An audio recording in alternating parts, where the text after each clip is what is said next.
or welcome back to my channel.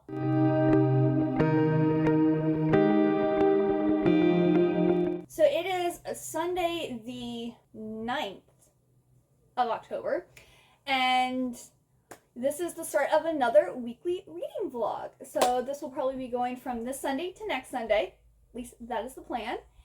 So let's talk about what I'm going to read. I just started reading Never Contented Things by Sarah Porter last night, and this is like a dark fairy tale story. Like, it's about these two siblings that like capture the attention of the prince and his fairy courtiers. And it just sounds really good. I already started, I'm 30 pages in, and I'm loving the writing. I love the way it's kind of set up. I don't know how much I'll actually like the story or not, but I'm really liking the writing. And you know, the writing is it's important.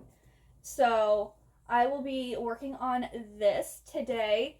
Hopefully I'll get a lot done, but like a lot of people like post their YouTube videos today.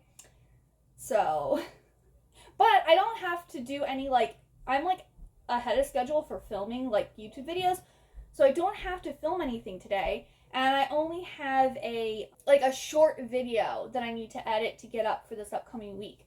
So I really don't have much work to do. It's just gonna be relaxing today, which is gonna be so nice. So I should get most of this done.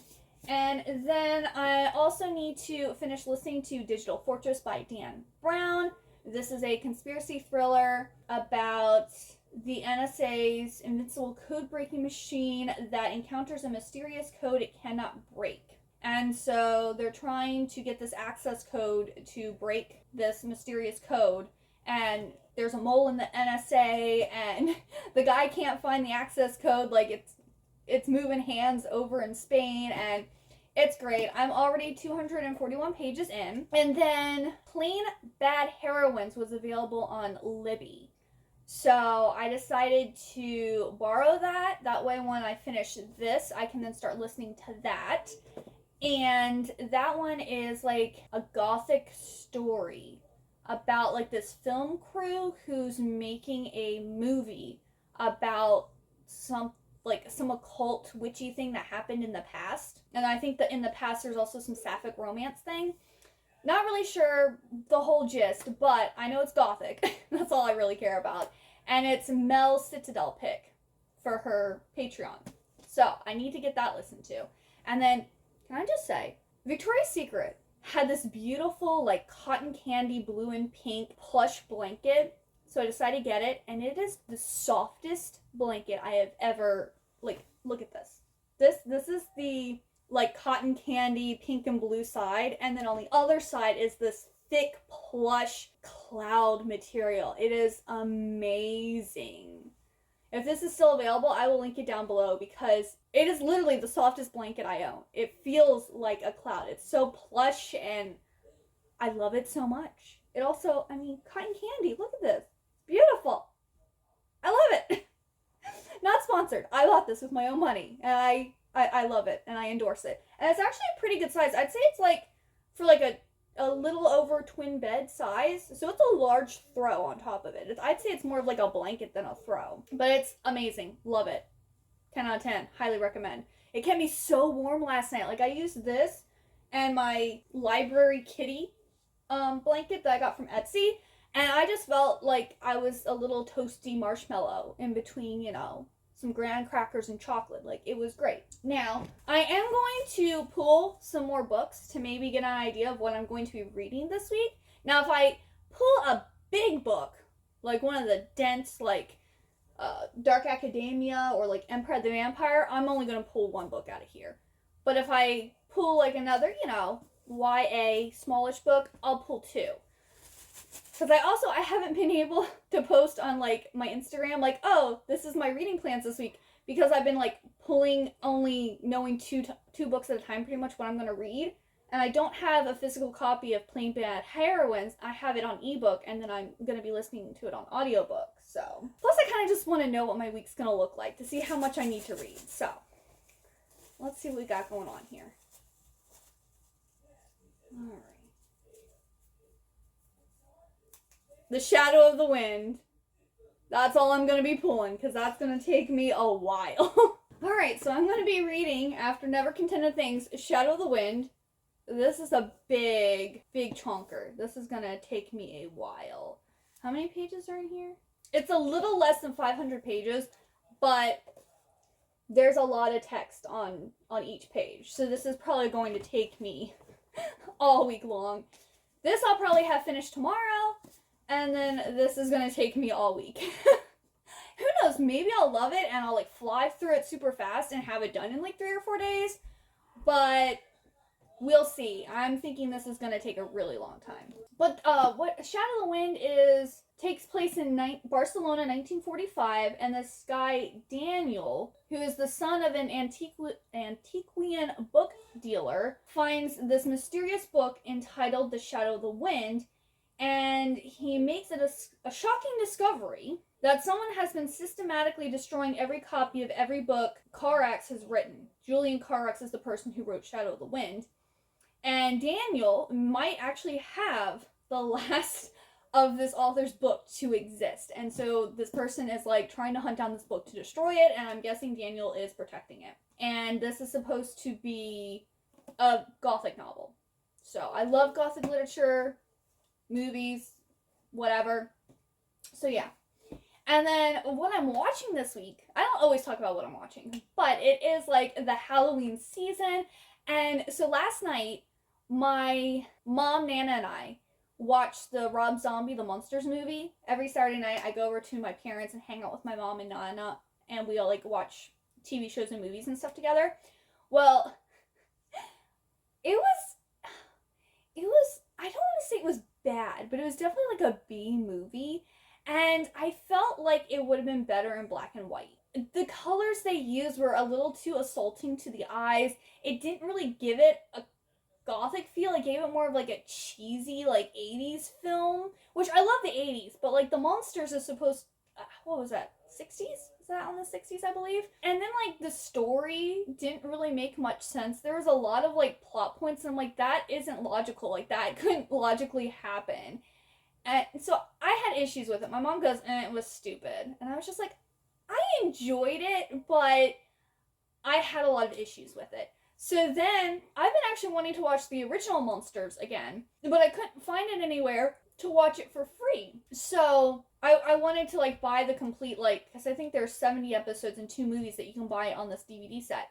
But it fluctuates between, like, $19.99 and, like, $40. And every time I'm like, oh, I have, like, $20-ish, I could go and buy this, it's always at $40. And when I don't have the money to buy it, it's at $20. So I'm like, ah! Well, apparently you can watch it on Peacock, and my mom has Peacock, so she gave me her information so I can now finally watch The Monsters. So after we watched the Rob Zombie movie, we then watched the first episode of The Monsters, and I didn't realize, like, growing up, because I hadn't obviously taken, like, my bachelor's in English, I hadn't read Gothic literature at that point, I didn't realize all of the Gothic references that are in The Monsters. Like, even in that first episode, I was just like, oh, they have the Raven from Edgar Poe's Nevermore in their cuckoo clock. And there was something else. There was something else that I picked up from the first episode, and I was just like, oh, yeah, that's from... I was like, oh, this is cool. I didn't pick this up as a child because I wasn't well-versed in Gothic literature at that time. So I'm going to be watching probably a lot of that this October. And then I also started watching the original Sabrina the Teenage Witch. And I think I watched like the first 3 or 4 episodes of that. And that's like so cute. I did watch it a little bit growing up, but I never really was that into it. So I was more of like a cartoon girly growing up. I watched a lot of like the Nickelodeon animated, shows and the Disney animated shows.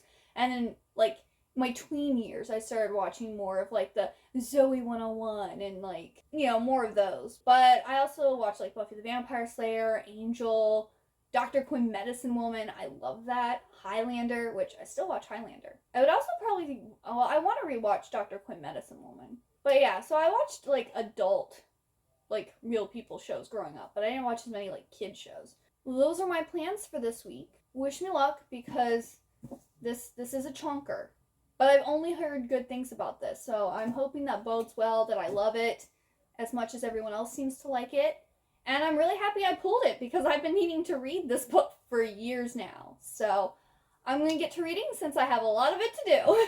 Alrighty, it is now Tuesday, and I have finished Never Contented Things by Sarah Porter. This was very interesting. I ended up giving it 3.5 stars because I had issues with it and I found myself kind of bored during parts of it. But this is unlike anything else I've ever read. And the writing was really unique, and I guess you could say it's kind of pretty writing. Also, fake fan here, Never Contented Things is a line from Edgar Allan Poe's poem Fairyland. I did not know that until later in the book. They actually have the poem in here, and then I was like, oh, that's from Poe. So the title, and I guess elements of the fairies, was inspired by Edgar Allan Poe. Which also immediately made me like the book more. But I don't know if I'd ever read Fairyland before. I mean, my favorite of his is Annabel Lee, which I know is kind of like that's one of his more popular ones, so it's like, you know, you would think someone who like really loves Poe would like one of his more obscure, unknown ones, but I just love Annabel Lee. Is just so good. At least I didn't say The Raven. I mean, The Raven's good too, but I just like the way Annabel Lee flows and how like lyrical it is and like romantic yet morbid. Just such a great poem.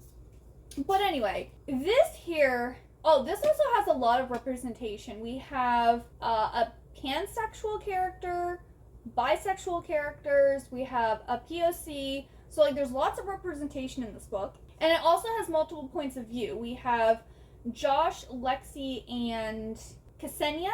And this book really just revolves around like the different types of love that exist and how far people will go for love and how love can be twisted.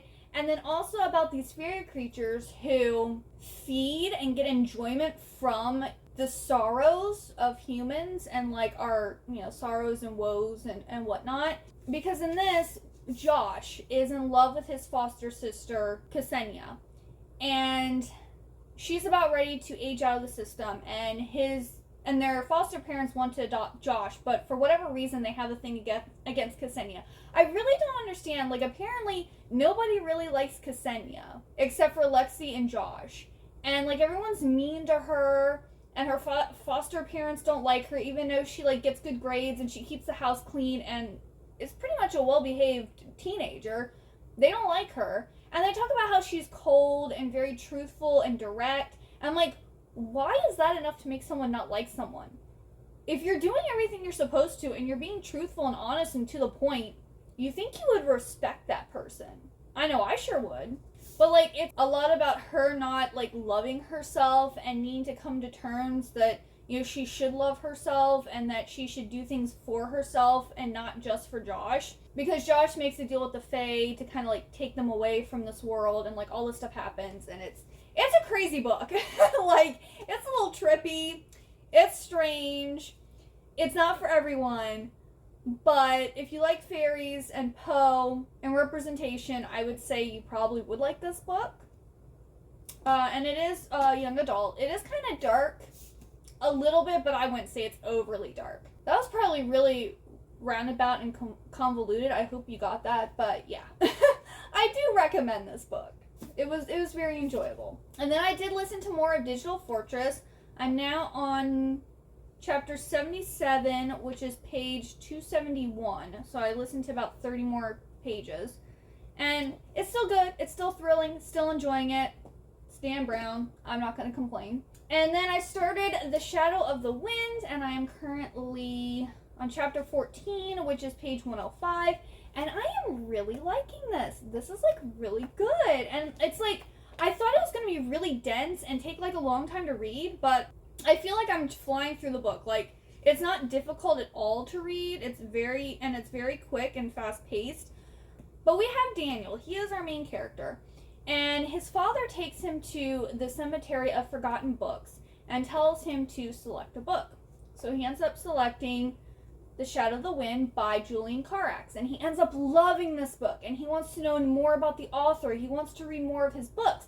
And he starts discovering that Karax never really got famous, and most of his books didn't sell that much. And then there's this guy who's going around trying to purchase all of his books and burning them. And the guy looks like and gives the name of this character that's the devil in this book, the Shadow of the Wind.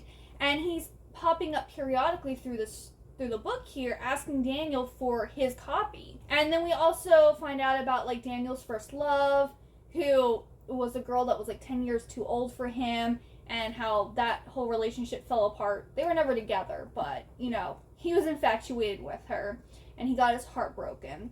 And we have about his friend Tomas, and then this beggar named Furman who ends up working at his dad's store. And so we just kind of go through Daniel's life and all the people who he like comes in contact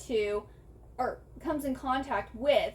And it's just a really nice story. And there's also some beautiful lines in here. You can really tell that the person who wrote this loves books. So it's like, it feels very nice. It's also, there's parts of this that are very heartwarming. And yeah, it's just, I'm really liking this book. And I think I'm going to fly through this. So I am going to pull my next read to see what it is. I might not be able to get to it in this vlog, but hey, then you know what I'm going to be starting with in my next vlog. And also, I'm just curious to see.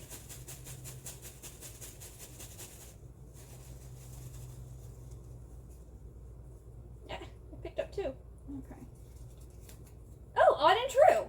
That is by Kat Winters, and that is actually on my Kindle. So I will pop a picture up here. I think this has to do with monster hunters, I'm pretty sure. Let me see if I can find it real quick on my Kindle. I'm pretty sure it's about these two monster hunting sisters. It says, Trudchen grew up hearing Odette stories of their monster-slaying mother and a magician's curse. But now that True's older, she's starting to wonder if her older sister's tales were just comforting lies, especially because there's nothing fantastic about her own life. Permanently disabled and in constant pain from childhood polio. In 1909, after a 2-year absence, Odd reappears with a suitcase supposedly full of weapons and a promise to rescue True from the monsters on their way to attack her. But it's Odd who seems haunted by something, and when the sisters search for their mother leads them to face off with the Leeds Devil, a nightmarish beast that's wreaking havoc in the mid-Atlantic states, True discovers the peculiar possibility that she and her sister, despite their dark past and ordinary appearances, might indeed have magic after all. So that is what that is about. And I do like Kat Winters. I think I've read most of her books. Or after I read that, I think I'll have read all but like 1 or 2 of her books. Like, I wouldn't say her books are amazing, but they're all very unique and they are enjoyable. So I'm looking forward to reading that. And what was it? Sunday night I ended up rewatching The Raven, which is it starred John Cusack and Luke Evans, and John Cusack plays Edgar Allan Poe. And there is this serial killer on the loose that is using Poe's short stories to like inspire the way he murders people. So the Pit and the Pendulum, the Murders of the Rue Morgue, the Mask of the Red Death. He uses those stories to then act out these murders. And so Luke Evans, who is this detective or head of the police department, gets Poe's help to solve all of these murders that are happening. And the serial killer is doing all this to get Poe's attention. And like all this stuff happens. And it is rated R. It is kind of gory. I will say it's a little gory for me, but it's about Poe, so I make it through.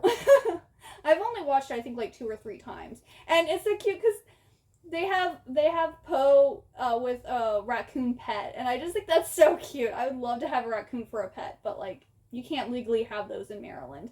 I don't know if you can have them. There's a few places you can legally have them in the US, but they're very few. They used to be legal in West Virginia, and then they like stopped that.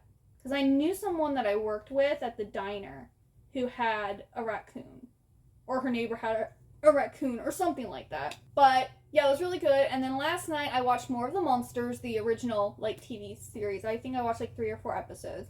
And like, it's so cheesy, but I love it. I like the, it's kind of, I guess, ironic, like the jokes and the things that they do, and how oblivious the monsters are to these people being terrified of them. Even though it doesn't make sense really why they're terrified of the monsters, because the only person who's really scary is Herman Munster. Like, the rest of the family just look like goths. Like, so I don't understand why people, like, will see Lily, the mom, who basically looks like a goth, and, run away screaming with, like, their hair sticking up. It's just like, she's not terrifying looking. I mean, granted, I think this show's from the 50s or 60s, so it is an older show, so maybe, the gothic fashion wasn't, in then or not common as it is now. But I just think it's so funny. And then, like, they have this Lily has a niece named Marilyn, and she looks, like your typical 1950s, 1960, like, blonde bombshell, and she's gorgeous, and her family thinks that she's the unfortunate one, that she's not actually attractive. And it's really funny. If you haven't watched The Monsters, you should watch it. It's hilarious. And it's also great to watch during, like, October, because I also kind of want to rewatch The Gilmore Girls, but, like, I think I want to save that to November and then watch, like, The Monsters and Sabrina during October. I mean, I can watch them whenever I want, but I'm more in the mood, because I am a mood watcher. I am also a mood reader, but because I set goals and expectations for myself with reading, I am able to forego the moods and read what I need to read. But yeah, I'm going to get back to reading more of The Shadow of the Wind, and I will check in later. Hey, so it's Wednesday evening, and I just had some of the yummiest cookies ever. There's this brand called Partake, and they make these top 9 allergen-free soft cookies, and they're free from nuts, eggs, wheat, dairy, soy, fish, shellfish, mustard, sesame, and sulfate. And I got the pumpkin spice ones. I also got the ginger snaps, but I haven't tried those yet. But this basically tastes like a pumpkin spice oatmeal cookie. I personally love oatmeal cookies, but they almost always have raisins in them, and I do not like raisins in my cookies. Pumpkin spice flavored oatmeal cookies, though, I like. Apparently they are so good, and they really are nice and soft, and I'd say they're about that big, so they're not like big cookies, they're nice little cookies. And I'm so happy because I actually Instagram like promoted this to me, and so I went on their site and I was like, oh, they're kind of expensive. I was like, maybe I'll get them later. Well, then Wegmans actually has them, and they have like the lemon, the ginger snap, the chocolate, and one other one. I was like, oh, they don't have the pumpkin spice. And then when we were walking to the checkout, they have like a special, like, I guess, holiday pumpkin display, and they had the pumpkin spice on there, and I was just like, yes! So I just wanted to share that these are really, really good. 10 out of 10. I approve. Then I wanted to follow up. I'm still reading The Shadow of the Wind. I am now on page 297. I would like to finish this tonight, but I think I'll get close to finishing tonight. But I don't think I will Oh, interesting. I kind of like, you must be getting a different, I'm flipping through. I shouldn't be looking at the end. But it looks like we might switch to another person's perspective. Or maybe not. Not really sure, but it looks, I'm about to, I think, the last part of the book, so that's pretty exciting. Still really liking this, still pretty good. I will say it does seem a little slow paced. Like, I am flying through it pretty quickly, but the story just seems to be going very slowly, but then it's also very interesting at the same time. So it's like, I'm kind of torn about, because I'm like, I'm really enjoying this, but I don't think it's going to be a 5-star. But am I going to give it like a 4-star or a 4.5 star? I'm not really sure. I guess we'll find out how it ends. But I'm still really liking it. And I hope to finish it tonight, if not tomorrow. But tomorrow, my husband's friends Kristen and her fiance are coming over, and we're going to have like dinner and play probably a board game or card game or something. So I don't know how much time I'm going to have to read tomorrow. But hopefully, I mean, she normally, when she stays over, doesn't stay that late. So they'll probably stay for a couple hours, and then go home. That's the plan. Wanted to check in. Also, look at my back sweater. Like, I was just feeling extra today. I actually went and it's like a I'm sorry, Charlie. It's like an oversized shirt. So I'm like wearing it as a dress, and then I put like biker shorts underneath. I just really liked it. I didn't do that. I got this last year, but I didn't think about doing it then. And then I was also like, oh, I should have worn my Nightmare Before Christmas necklace, but we were already out the door when I thought about that. That would have really completed the outfit, but I was just really happy with my outfit, so yeah. I guess I will check in with you once I finish The Shadow of the Wind, because hopefully, it will be tonight. Wish me luck. Alrighty, it is now Friday, and I have finished 2 books, and I gave them both 4 stars.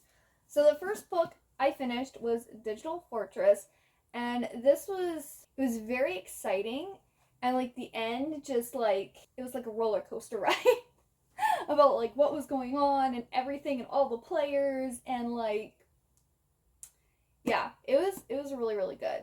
If you like Dan Brown, you'll like this book. If you like kind of like conspiracy thrillers, you'd also like this book. Like, it was so good. I really, really liked it. It had a good ending. The audiobook is okay. I didn't think the audiobook was amazing, but the story is really good. So, like, sometimes I say, oh, if I hadn't listened to the audiobook, I wouldn't have liked the book. I would have liked this just as much or more if I had read it physically versus listening to it. And then I also finished The Shadow of the Wind, which also got 4 stars.